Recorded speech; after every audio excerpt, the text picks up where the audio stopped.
একে একে নিবেছে দেউটি।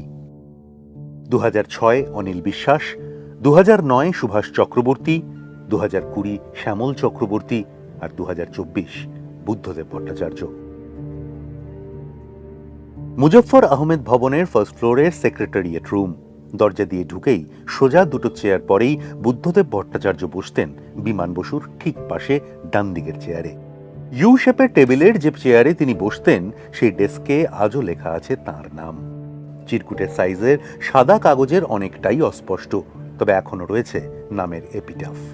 সমাধি পুরনো হলে যেমন শ্যাওলা পড়ে, ঠিক তেমনই বুদ্ধদেব ভট্টাচার্যের পর এখানে বসতেন সূর্যকান্ত মিশ্র, নাম রয়েছে তাঁরও। আলিমুদ্দিনের সঙ্গে বুদ্ধদেব ভট্টাচার্যের সম্পর্কের শুরু 60-এর দশকের শেষ থেকেই। 1966 সালে পার্টি সদস্য, 68-তে গণতান্ত্রিক যুব ফেডারেশনের সম্পাদক, 71-এ পার্টির রাজ্য কমিটির সদস্য, 77-এ কাশীপুর থেকে জিতে বিধানসভায়, সে বছরই জ্যোতি বসুর মন্ত্রিসভার মন্ত্রী। ও আমাদের রাজনৈতিক বক্তব্যের সঙ্গে একমত। তখন এলাকার পার্টিকে আমি বলে দিই ওকে পার্টিতে রিক্রুট করা উচিত। তারা জানতে চায় তুমি কি রেকমেন্ড করছো? হ্যাঁ, আমি রেকমেন্ড করছি। বুদ্ধদেবকে 77 সালে কাশীপুরে প্রার্থী করা হলো। তো বুদ্ধদেব জয়লাভ করলো।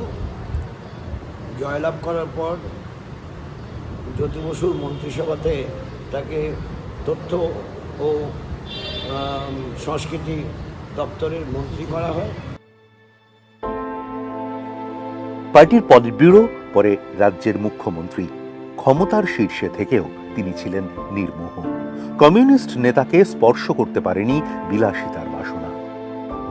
এখন যারা রাজনীতি করেন তারা কি করে তাদের জীবনযাত্রার মানটাকে কত বেশি উন্নত করা যায় তার প্রতিযোগিতায় যুক্ত হন, কিন্তু বুদ্ধদেব ভট্টাচার্য তা ছিলেন না।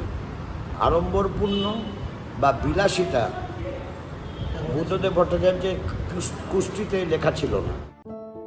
59 পাম এভিনিউয়ের সঙ্গে সব সম্পর্ক ছিন্ন করেছেন 8ই অগস্ট বৃহস্পতিবার। নিষ্প্রাণ বুদ্ধদেবের রাত কেটেছে পিস ওয়ার্ল্ডের হিমশীতল ফ্রিজারে। শুক্রবার শেষ যাত্রায় বিধানসভা হয়ে রাজ্যের শেষ কমিউনিস্ট মুখ্যমন্ত্রীকে নিয়ে আসা হয় 31 নম্বর আলিমুদ্দিন স্ট্রিটে। কোভিড কালের পর এই শেষবার।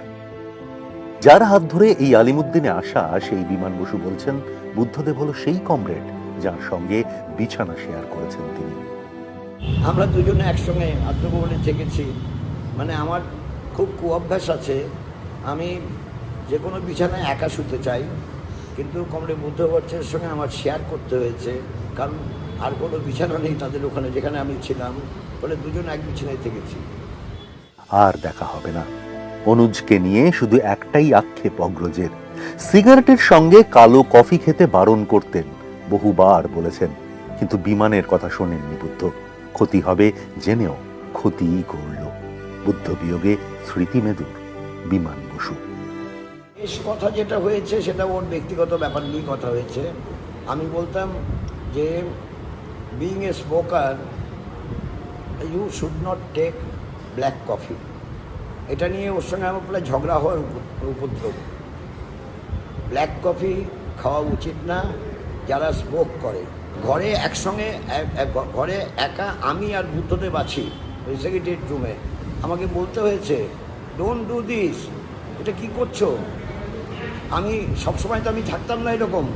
ও রাইটার্স বিল্ডিং থেকে এসছে, রাইটার্স বিল্ডিং মানে তখনও মন্ত্রী, মুখ্যমন্ত্রী তখন, এসে ওই কাজটা করছে।